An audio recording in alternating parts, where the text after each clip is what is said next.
안녕하세요. 캔들피그와 김하백의 나불대화 시간입니다. 이제 슬슬 미국 대선에 대한 이야기도 하나씩 꺼낼 때가 됐는데요. 코로나부터 하도 여기저기 문제가 많아서 항상 최고 이슈거리가 되는 미국 대선이 다른 때보다 관심이 덜한 분위기인 것 같습니다. 하지만 미국 대통령이 누가 되느냐에 따라 세계 분위기가 바뀔 정도로 큰 부분이니까 우리는 미국 대선을 계속 챙겨보고 있어야 되겠죠. 그래서 오늘은 각각의 공약을 챙겨보면서 산업이나 기타 여러가지 이야기를 한번 나눠보도록 하겠습니다. 반갑습니다, 김하백님. 네, 안녕하세요. 다가올 11월 3일에는 미국의 차기 대선이 열리게 되는데요. 그렇게 봤을 때 현재 시점에서 미국의 대선 같은 경우에는 대략 4개월 정도밖에 남지 않은 상황이라고 볼 수 있습니다.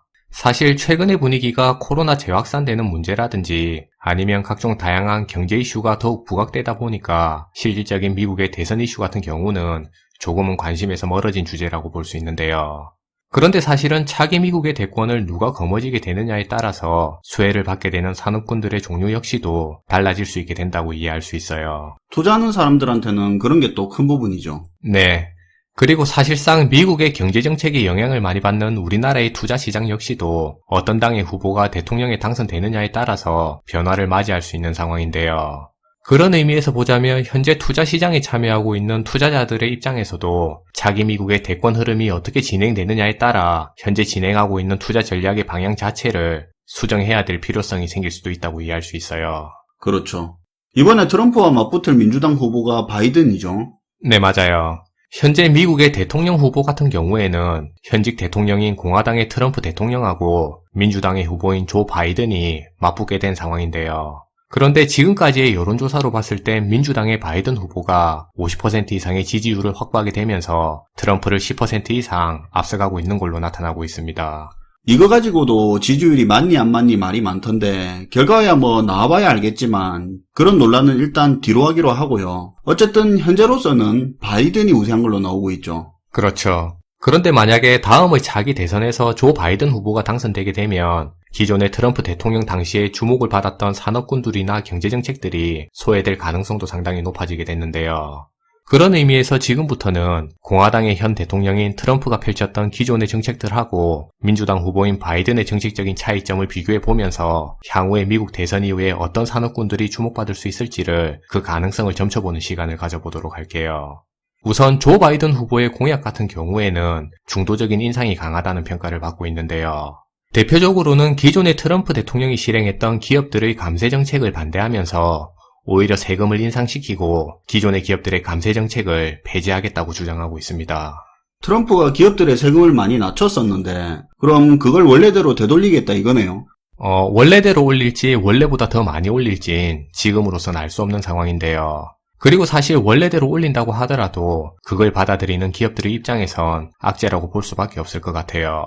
어차피 감세 정책이야 트럼프 때 이미 바뀐 정책이니까 기업들은 현재 그 정책을 누리고 있는 현실인데요. 기존에 이렇게 누리던 걸 원래대로 바꾼다고 했을 때 기업들이 그걸 원래대로 되돌아가는 거라고 순순히 받아들이게 될지는 좀 생각해볼 부분이 있는 문제라는 생각이 들어요. 그건 그렇네요. 어쨌든 감세를 통해서 덕을 보고 있던 기업들한테는 악재겠네요. 네. 그리고 이러한 공약은 사실상 기업들의 매출에 부담으로 작용할 수 있어서 증시의 입장에서도 부담으로 작용할 수 있다고 볼 수 있어요. 기존의 트럼프 대통령 같은 경우에는 전통적인 에너지 산업과 인프라 산업을 중요하게 여겨오고 있었는데요. 그런데 바이든 같은 경우는 전통적인 에너지 사업에 대한 관심보다는 탄소 배출세를 부과하고 미세먼지 방출을 제한하는 측면에서 친환경 정책에 중점을 둘 것으로 보이고 있습니다. 그런 측면에서 봤을 땐 만약에 바이든이 당선되게 되면 친환경 에너지 관련 사업 분야들이 향후에 주목받을 기회를 가질 수도 있을 걸로 보이고 있어요. 게다가 바이든은 교육 정책에 있어서는 무상교육 정책을 펼쳐서 양극화 해소와 부의 불평등 문제 부분에 보다 더 집중할 것으로 보이고 있는데요. 바이든은 의료 정책에 있어서도 전 국민의 의료보험 가입을 의무화시키면서 오바마 케어를 수정해서 펼쳐나가겠다고 공약하고 있습니다. 원래 바이든이 중도 성향이 강했던 걸로 알고 있는데 코로나 이후로 공약이 과감하게 좌클릭하는 모습이 있죠. 물론 경선 때 경쟁하던 그런 강경 진보 후보에 비해서 아무것도 아니겠지만요. 네, 맞아요. 바이든이 경선을 거치는 과정에서 조금 더 좌클릭된 방향으로 선회하고 있는 모습을 보여주고 있어요. 그리고 외교나 안보와 관련된 문제에 있어서도 트럼프와 바이든은 서로 상반된 입장을 내놓고 있는데요. 트럼프 대통령이야 기존에 우리가 잘 알고 있는 바와 마찬가지로 미국 우선주의라는 그 기조를 계속해서 유지할 걸로 알려지고 있습니다. 특히나 트럼프는 대선과 가까워지고 있는 최근에 들어선 미국 우선주의라는 그 기조를 더욱더 강화시켜 가고 있는 모양인데요. 예를 들면 기존에 맺어놓은 미중 간의 무역 협상을 폐기하는 논란을 포함해서 최근에는 독일과 영국, 그리고 프랑스와 스페인 등의 우방 국가에도 3조 7천억 원에 이르는 추가 관세 조치를 검토하고 있다는 게 알려지고 있어요.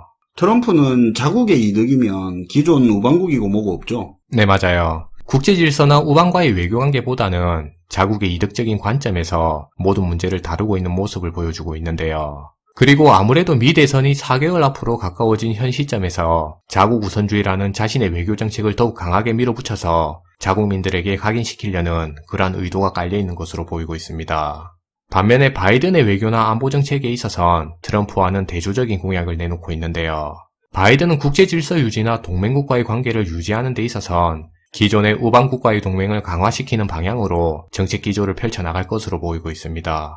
외교 차원에서 보면 트럼프는 기존에 만들어놨던 미국 중심의 질서라 해도 지금 당장 도움이 안 되면 탈퇴하거나 바꾸려는 성향을 가지고 있고, 바이든은 기존에 갖춰진 질서나 동맹관계는 유지해 나가겠다는 그런 거죠. 그렇죠. 바이든 같은 경우는 한미 동맹을 포함한 우방국과의 관계를 중요하게 여겨서 트럼프보다는 외교를 강화하는 정책을 펼쳐나가겠다는 공약을 내세우고 있는데요. 반면에 북한의 제재를 포함한 중국과의 관계에 있어선 기존에 유지되고 있던 갈등을 지속해 나갈 거라는 예상이 전해지고 있습니다.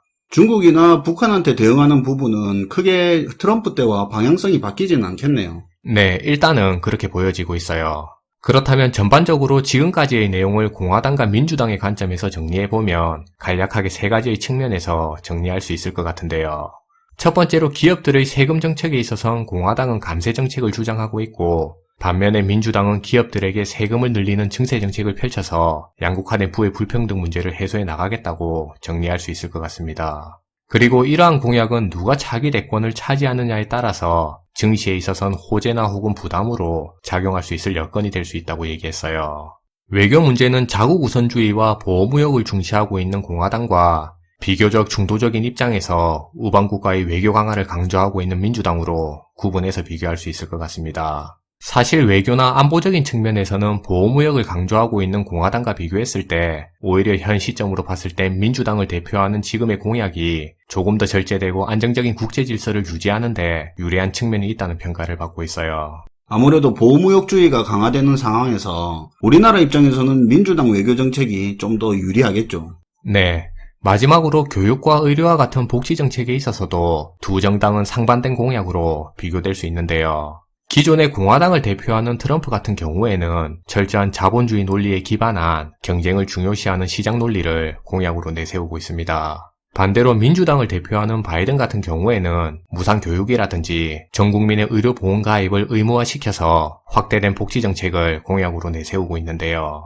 예전에 오바마 당선 당시에 헬스케어 관련주들이 주목받은 상황과 비슷하게 향후에 누가 대권을 차지하게 되느냐에 따라서 또다시 헬스케어나 의료와 관련된 분야가 주목받을 수 있는 계기로 작용할 수 있을 전망입니다. 트럼프의 공약이 기업이나 에너지, 감세 이런 데 집중되어 있다면 바이든은 교육, 건강, 복지에 포커스가 맞춰져 있어서 그런 부분이 있겠죠. 근데 둘 다 해외로 나간 기업, 국내로 복귀시켜서 일자리 늘리는 그 부분은 같은 거죠. 네, 맞아요. 그 부분에 있어선 의견을 같이 공유하고 있어요.